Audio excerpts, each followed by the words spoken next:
తెలంగాణ రక్షణ సేన చీఫ్ కవిత కీలక ప్రకటన చేశారు. తెలంగాణలో తమ పార్టీ అధికారంలోకి వచ్చాక భూలక్ష్మి పథకం తీసుకొస్తామని తెలిపారు. ఈ స్కీమ్ ద్వారా భూమి లేని ప్రతి కుటుంబానికి 1 ఎకరా భూమి ఇస్తామని హామీ ఇచ్చారు. ధరణి, భూభారతి రెండూ ప్రజలకు న్యాయం చేయలేదని చెప్పారు. ఇవాళ ఈ రాష్ట్రంలో సామాజిక న్యాయం జరగాలంటే, ఒక లెవెల్ ప్లేయింగ్ ఫీల్డ్ అందరికీ ఉండాలంటే మరొక్క మారు ఈ రాష్ట్రంలో భూ పంపిణీ జరగాల్సిందే. భూమి లేని ప్రతి పేద కుటుంబానికి భూమి దక్కాల్సిందే. రియల్ ఎస్టేట్ వ్యాపారం చేసే రేవంత్ రెడ్డి గారికి భూమి అంటే ఆయనకు ఒక ట్రాన్సాక్షన్ కావచ్చు, కానీ నా పేద బీసీ ఇంటి ఆడబిడ్డకు భూమి అంటే ఒక ఇమోషన్. నా పేద దళితులకు భూమి అంటే ఒక ఇమోషన్.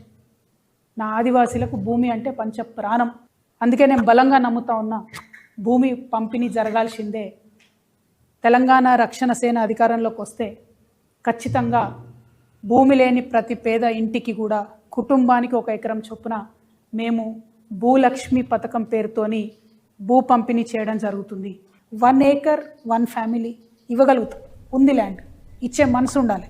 రేపు మేము వచ్చిన తర్వాత పరిపాలన అమ్మ మనసుతో జరుగుతుంది కాబట్టి అందరికీ కూడా, పేదవారందరికీ ఖచ్చితంగా దొరుకుతుంది.